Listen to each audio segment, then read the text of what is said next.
mulai pembelajaran pada hari ini, marilah kita berdoa. Berdoa dimulai.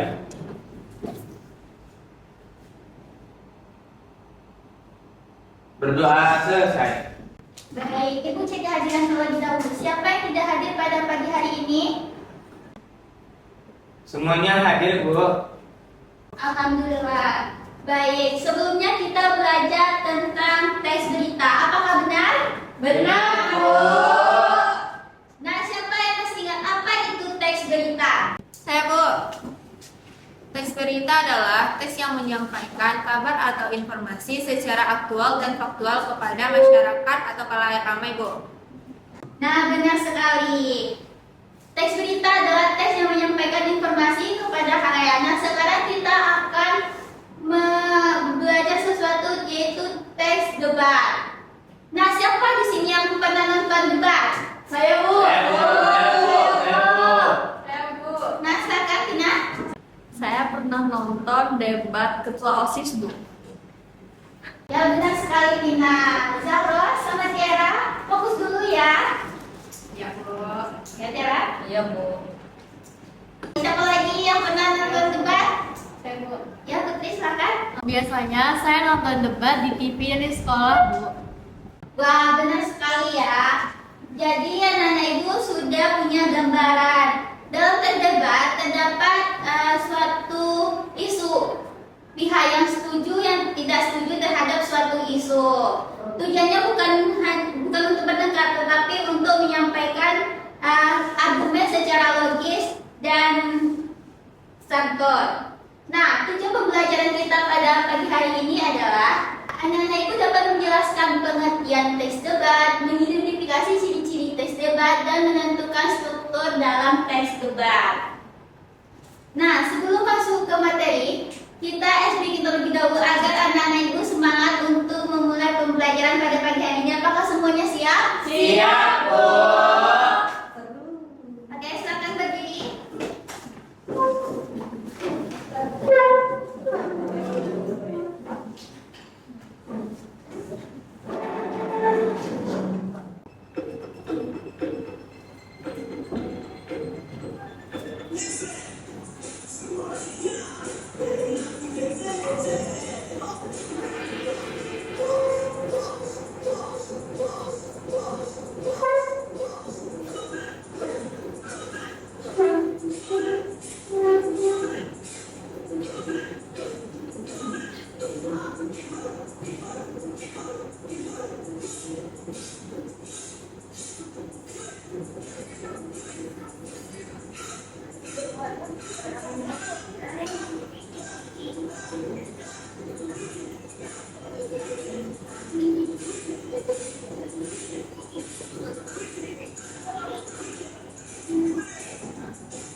Tiara Bu, teks debat itu adalah teks yang berisi bahasan suatu topik yang dari sudut pandang yang berbeda Bu. Nah, benar sekali Tiara. Teks debat adalah teks yang berisi kegiatan debat yang memuat bahasan suatu topik atau isu dari sudut pandang yang berbeda. Teks debat ini berisi argumen yang disampaikan oleh masing-masing pihak lengkap dengan simpulan yang didapat ketika sesi debat terakhir. Nah, sampai sini apakah ada pertanyaan? Tidak Bu. Tidak, Bu.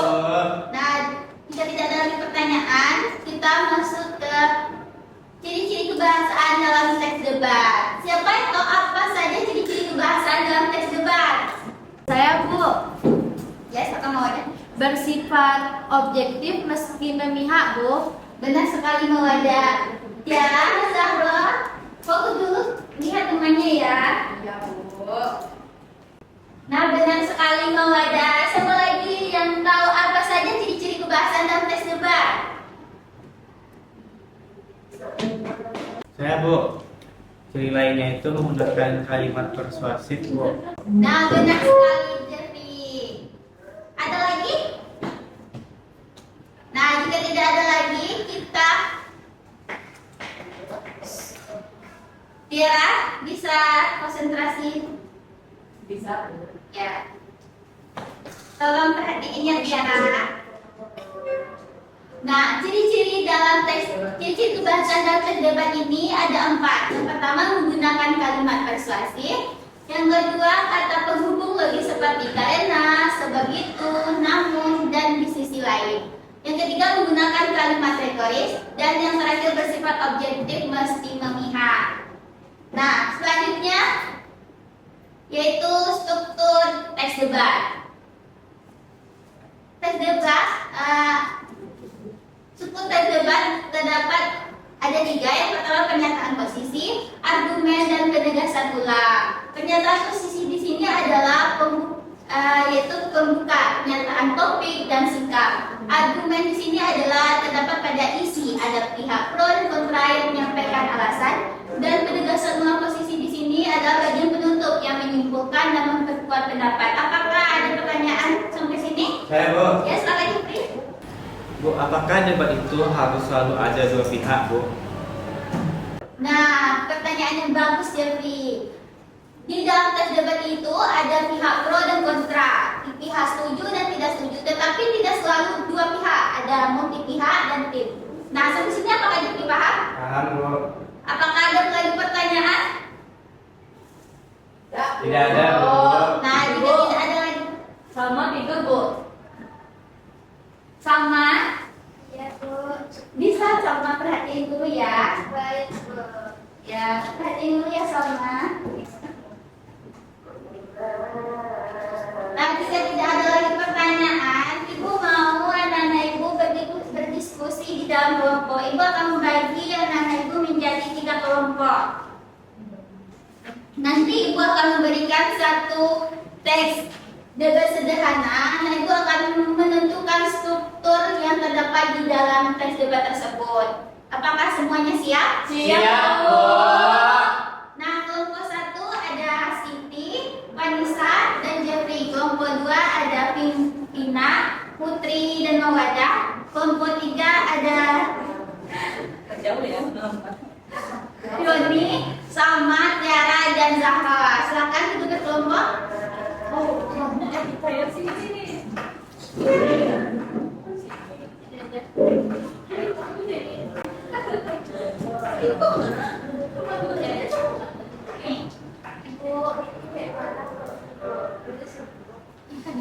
Angkat dulu kursinya Mawada. Iya Bu.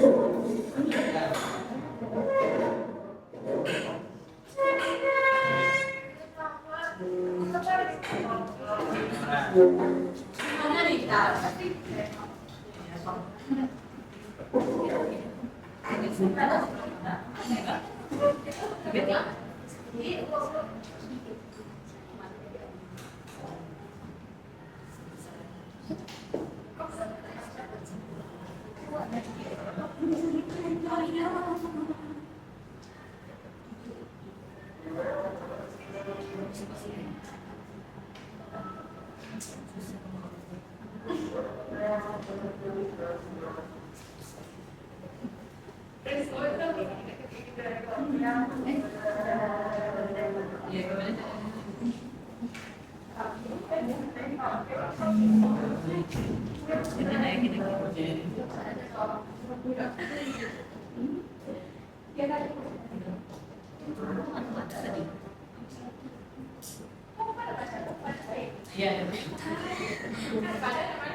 Sini,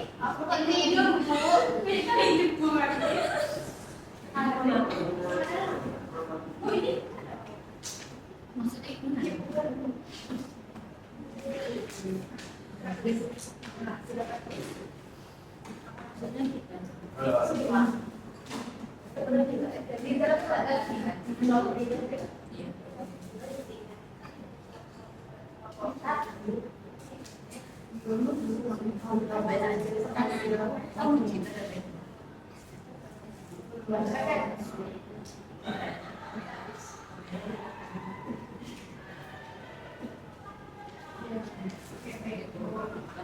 Nah, waktunya sudah habis. Ibu mau kelompok Zahro untuk membacakan diskusi hasil kelompoknya. Silakan maju ke depan atau di sini aja, Bu? Di situ aja. Baik, saya perwakilan dari kelompok akan membacakan hasil diskusi kami, yaitu mengenai teks debat. Yang pertama, saya akan mulai dengan pembukaan. Assalamualaikum warahmatullahi wabarakatuh. Waalaikumsalam warahmatullahi wabarakatuh. Selamat pagi Ibu dan teman-teman. Hari ini kelompok kami akan menyampaikan pendapat mengenai isu apakah siswa SMP sebaiknya diizinkan membawa ponsel ke sekolah. Kami percaya bahwa siswa SMP boleh membawa ponsel ke sekolah selama digunakan secara bijak dan sesuai aturan. Argumen pro dan kontra. Di satu sisi, tim pro berpendapat bahwa ponsel sangat bermanfaat. Pertama, ponsel bisa digunakan sebagai alat belajar, misalnya untuk mencari informasi, menonton video pembelajaran, atau mengerjakan tugas digital. Kedua, ponsel membantu komunikasi dengan orang tua saat ada keadaan darurat.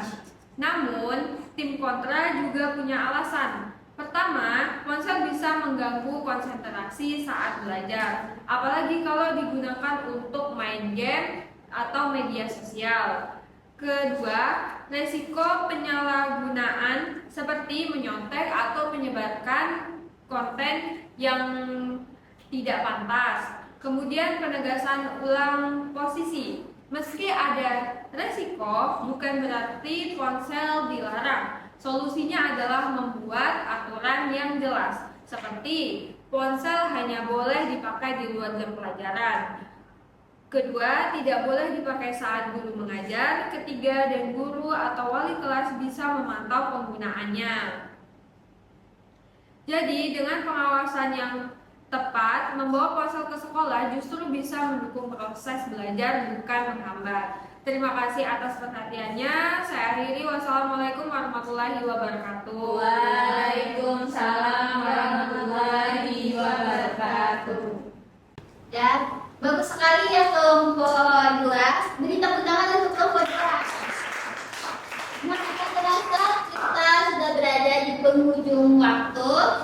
Duduk lagi di tempatnya, mau aja? Iya, Bu.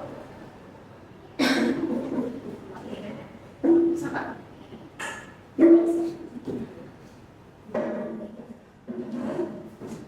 Sudah, Bu ada? Sudah, Bu. Nah, tak terasa waktu kita sudah mulai habis. Ibu mau anak-anak ibu dapat menyimpulkan pembelajaran kita pada pagi hari ini. Siapa yang dapat menyimpulkan pembelajaran kita pada pagi hari ini? Saya. Ya, silahkan Zahro. Ya, kesimpulan kita pada hari ini kan Bu, kita membahas mengenai teks debat. Nah, teks debat itu adalah suatu teks yang berisi dua argumentasi antara pro dan juga kontra. Teks debat itu memiliki 3 struktur Bu, yaitu ada pernyataan posisi, argumentasi, dan juga penegasan ulang posisi, Bu. Dan teks debat ini juga memiliki 4 ciri-ciri kebahasan. Oke, itu saja kesimpulannya, Bu. Terima kasih Zahra. Selanjutnya Ibu akan memberikan penugasan kepada Ananda, yaitu Ananda Ibu cari satu teks debat pendek di internet. Setelah itu tentukan struktur yang benar di dalamnya. Apakah ada pertanyaan mengenai penugasan? Tidak.